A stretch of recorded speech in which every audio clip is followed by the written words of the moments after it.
The Las Vegas Raiders declined the fifth-year option for all three of their 2019 first-round draft picks. That is defensive end Clelin Ferrell, the number 4 overall pick. By the way, in 3 years, Clelin Ferrell has only 8 sacks. That's terrible. Then you got running back Josh Jacobs. He's pretty solid. He's a good player. The reason why they declined his fifth-year option is because, unfortunately, the running back position just has no value. It's just like, well, like, he might be really good, but we can get another rookie running back, pay the guy way less, and still get a high level of production. The running back position isn't valuable anymore. And then they also did not extend the fifth-year option. They declined the fifth-year option of safety Jonathan Abram, who struggles to cover people, plus he's been injured a lot.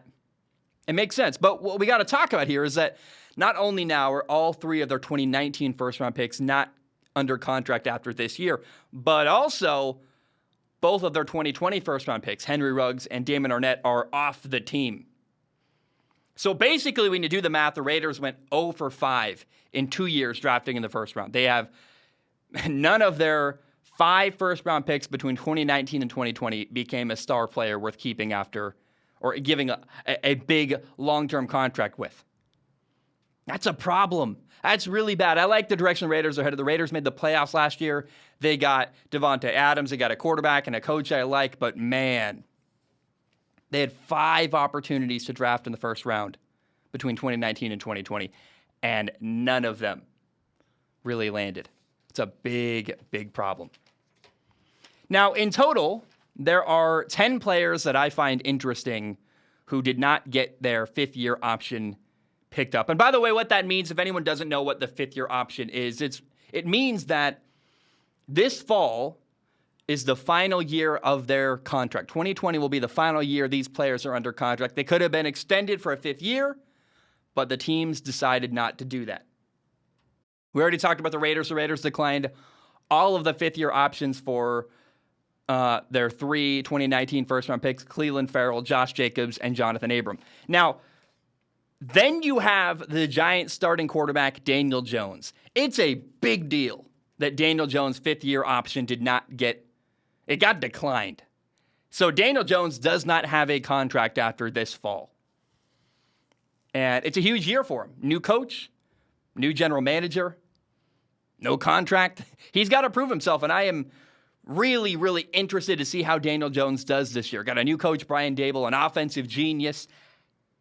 We'll see.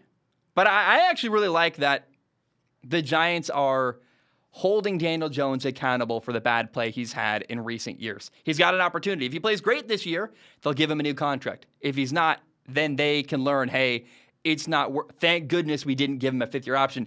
This year is an audition for Daniel Jones, and I am all for it.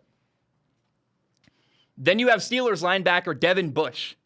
I love this guy. Steelers linebacker Devin Bush had a really awesome rookie year in 2019. So why did the Steelers not, pick up his 5th-year option? The reason is because in 2020 he tore his ACL.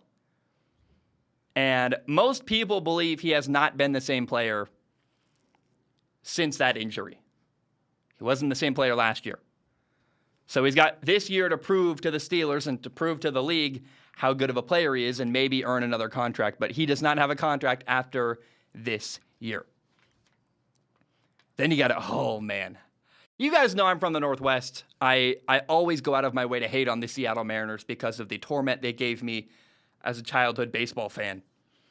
Well, the Seattle Seahawks are another Seattle team that I would have a hard time being a fan of. They historically are terrible at drafting in the first round, specifically drafting defensive ends. I don't know why, but it's not the first time this has happened. They drafted defensive end L.J. Collier in the first round of 2019. 3 years in, this guy has 3 total sacks. He's not even a starter. That's a bust. That's a first-round draft pick that did not work out. They did not pick up his 5th-year option. Very obvious why. Not even a starting player in Seattle now. It's like, oh my gosh, this team is so bad at drafting in the first round. The Vikings declined the 5th-year option for their center. Maybe we'll see, Garrett Bradbury. He got benched for part of last year for Mason Cole, who's now somewhere else. His future is uncertain, but the Minnesota Vikings did not pick up his fifth-year option. That's Garrett Bradbury, the center in Minnesota. Similarly, the Falcons did not commit to their right tackle, Caleb McGarry. He struggled with pass protection. By the way, I trained with this guy in high school. Like, we were from Washington together. I don't know him that well, but I met him a couple times. He was always nice to me. I don't want to talk ill of him. But he really struggled with pass protection in recent years. They drafted 2 offensive linemen in the first round in 2019. Chris Lindstrom has been awesome. They committed to him. But Caleb McGarry, he's at risk of losing his job. They brought in Jermaine Ifedi, and we'll see. It's very possible that Caleb McGarry is not going to be the right tackle starting in Atlanta for much longer. Next, you have the Chargers defensive lineman, Jerry Tillery. Here's an interesting one. I think it's a fascinating story because he is a starting player, and he did have the best year of his career last year. Like, he's shown improvement as his career has gone on. But the LA Chargers last year really struggled on defense to stop the run. They just could not. Teams are running the ball all over the Chargers defense last year. And Jerry Tillery is part of the problem.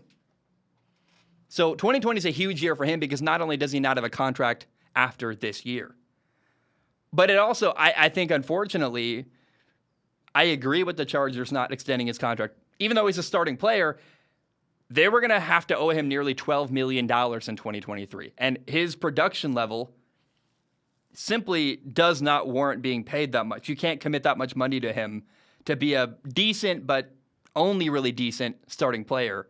And we'll see how he does this year. Can he earn another long-term contract in LA or somewhere else? It's a massive year for Jerry Tillery in LA.